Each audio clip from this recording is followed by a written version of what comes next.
안녕하세요. 우리 팀 김대리입니다. 요즘 각 지역 아파트 가격이 올라가니까 주변에 부동산에 관심을 막 갖기 시작합니다. 신입사원뿐만 아니라 과장님들까지 여기저기 부동산 얘기를 많이 나눕니다. 한 번은 저희 팀 신입사원이 어떤 차를 살까 고민 중이라고 얘기를 들었어요.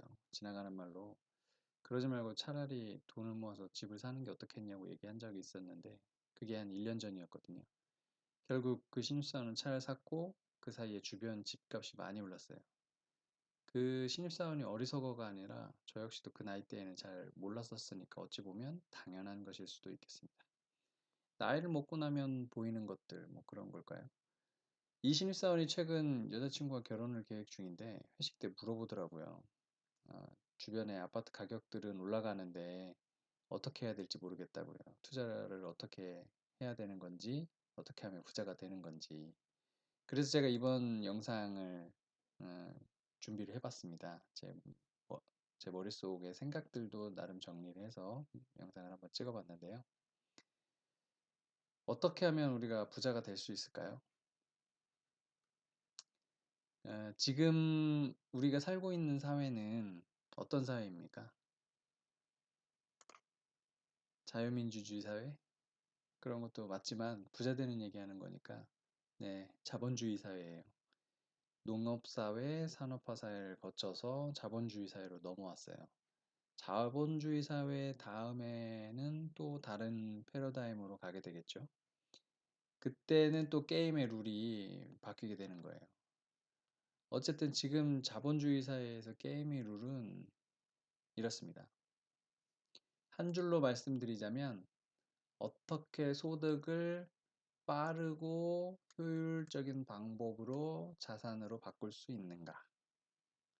굉장히 중요한 한 문장입니다.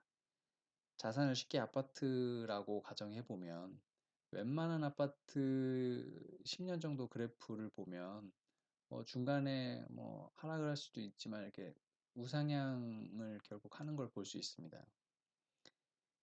그런데 이에 비해 우리의 소득은 어떤가요? 우리의 소득은 이 정도에서 보통 이런 식으로 상승률이 굉장히 제한적이에요. 그러면 결국에 이 자산과 소득의 차이가 점점 커진다는 것을 볼 수 있습니다. 그래서 소득을 자산으로 바꿔야 한다는 것이고요. 소득을 자산으로 바꾸는데 두 가지를 강조했어요. 그게 속도와 효율성입니다. 투자는 곱하기이기 때문에 빨리 곱할수록 크기가 더 빨리 커집니다. 거기에다가 투자를 빨리 경험을 해봐야 그 사람이 더 그 투자 분야에 관심을 갖기 쉽죠. 그렇기 때문에 빨리 경험을 해봐야 되는 것이고요. 또 효율도 좋아야 되겠죠. 오를 만한 것에 오를 만한 시기에 투자를 해야 수익이 커지고 곱하는 숫자가 커지니까 자산도 많이 늘어나게 됩니다. 이게 제가 생각하는 부자 되는 원리입니다. 결국 부자가 되려면 투자는 기본입니다. 필수이고요. 아무것도 안 하고 저축만 하는 게 얼마나 무서운 상황인지 아시나요? 아까 자산의 가격은 우상향한다고 말씀드렸는데 이 말은 거꾸로 하면 내가 가진 현금의 가치가 떨어진다는 말과 같습니다. 예를 들어 내가 사는 동네의 아파트가 1억이었어요. 근데 이게 가격이 올라서 2억으로 됐습니다. 근데 이것은 뭐냐면 내가 가진 현금이 반토막이 난 거와 같은 거예요. 관심을 기울이지 않으면 전쟁이 났는지도 모르고 지나가는 겁니다. 그러다가 나중에 알게 되죠. 아, 내가 총에 맞았구나. 집값이 오르는 줄 몰랐는데 살려고 보니까 너무 비싸져서 못 사겠다. 난 아끼면서 성실히 저축했는데 이게 말이 되느냐라고 되는 겁니다. 자, 여기까지 어느 정도 공감을 하셨다면 이제 구체적으로 어떻게 할지 궁금해지실 거예요. 이제 책을 통해서 스스로를 계몽시키셔야 합니다. 그 첫 번째 책이 바로 로버트 키요사키의 부자 아빠, 가난한 아빠입니다. 오래된 책이죠. 이 책은 자산과 부채의 차이점에 대해서 알려주고 왜 자산을 사야 하는지 끊임없이 이야기합니다. 저는 예전에 타던 차가 오래돼서 폐차를 하는데 피부로 딱 느껴지더라고요. 살 때는 천 몇백만 원이었는데 팔 때는 100만 원인가 받았거든요. 자산은 시간이 지나면서 그 가치가 상승하는데 차는 아니었던 거죠. 그래서 지금도 차에는 큰 의미를 두지 않습니다. 이 책은 3권까지인가 있는 걸로 기억을 하는데요. 읽어만 봐도 그 개념을 잡기에는 문제가 없습니다. 그래서 꼭 한번 읽어보실 것을 추천드리고요. 그 다음에 두 번째 책은 원숭이도 이해하는 자본론이라는 책입니다. 꼭 이 책이 아니더라도 자본주의에 대해서 쉽게 이해할 수 있는 책이면 될 것 같습니다. EBS의 자본주의라는 다큐를 같이 보셔도 좋습니다. 우리가 자본론을 학문적으로 배우는 게 아니기 때문에 읽으면서 세 가지 관점에서 보셨으면 좋겠어요. 그냥 읽으면 그렇게 큰 도움이 되지 않으실 수도 있어요. 첫 번째는 자산 가격은 왜 오를 수밖에 없는가? 자본과 노동자의 차이는 무엇인가? 어떻게 자본가가 될 수 있을까? 이 세 가지 관점에서 책을 읽어보시고 그 해답을 찾으시면 됩니다. 물론 이 외에도 그 투자, 부자 되는 그 마인드에 도움이 되는 여러 가지 책이 있어요. 그런 책을 같이 읽어보면 당연히 더 좋을 것 같습니다. 이제 자산과 부채의 차이와 자산의 가격 상승을 이해하셨으니까 한 가지만 남았어요. 어떻게 하면 자산을 구매할 수 있을까? 뭐가 필요할까요? 무엇을 살지 결정하는 것과 돈만 있으면 되겠죠. 좀 뻔한 답일 수도 있겠는데요. 멀리 돌아왔지만 그래도 예전과는 조금 다르게 느껴지지 않나요? 먼저 종잣돈을 모으려면 1차적으로는 아껴야 됩니다. 현재 내 상태를 객관적으로 파악을 해야 됩니다. 현재를 정확하게 파악해야 얼마나 지금 내가 심각한지 또 깨닫게 되고 그렇게 위기의식을 느끼게 되면 동기부여가 제대로 될 수 있어요. 동기부여가 뼛속까지 되면 아무리 퇴근하고 피곤해도 책이 머리에 쏙쏙 들어오고 또 사고 싶은 거 먹고 싶은 것도 참을 수 있습니다.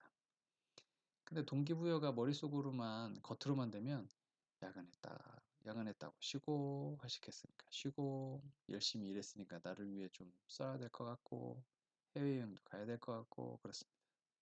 그래서 동기부여가 굉장히 중요해요. 어떻게 보면 원동력이죠. 또 재테크 모임 같은 데 나가서 같은 관심사항을 갖는 사람들을 만나서 얘기해보고 자극을 받는 게 그 원동력을 더 강화시켜 주니까 굉장히 추천드립니다. 그 다음에 추천드리는 것은 가계부예요. 가계부를 쓰는 목적은 뭐냐면 내 지출을 잘 알기 위해서예요. 나중에 투자를 하려고 해도 여유 자금을 얼마나 남겨놔야 될지 고민이 되거든요. 근데 가계부를 통해서 월 지출이 얼마인지 파악이 되면 그 계산이 바로 나오게 되는 거죠.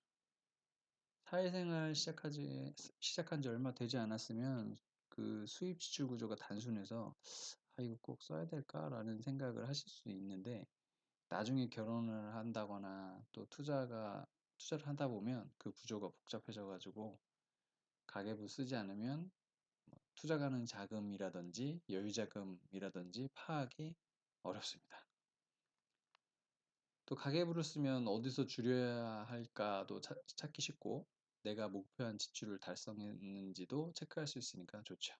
이런 목적으로 가계부를 쓰는 거기 때문에 옛날에 우리 그 어머님들이 콩나물 얼마, 두부 얼마 이렇게까지 자세히 쓰지는 않아도 되고 통신비, 관리비 뭐 이런 고정적인 지출 아니면 용돈 같은 가변적인 지출이 얼마인지 이렇게만 구별을 하면 될 것 같습니다. 즉 뭐냐면 내 의지와 상관없는 지출 그리고 내 의지로 쓴 지출이 얼마인지 파악을 하는 거죠.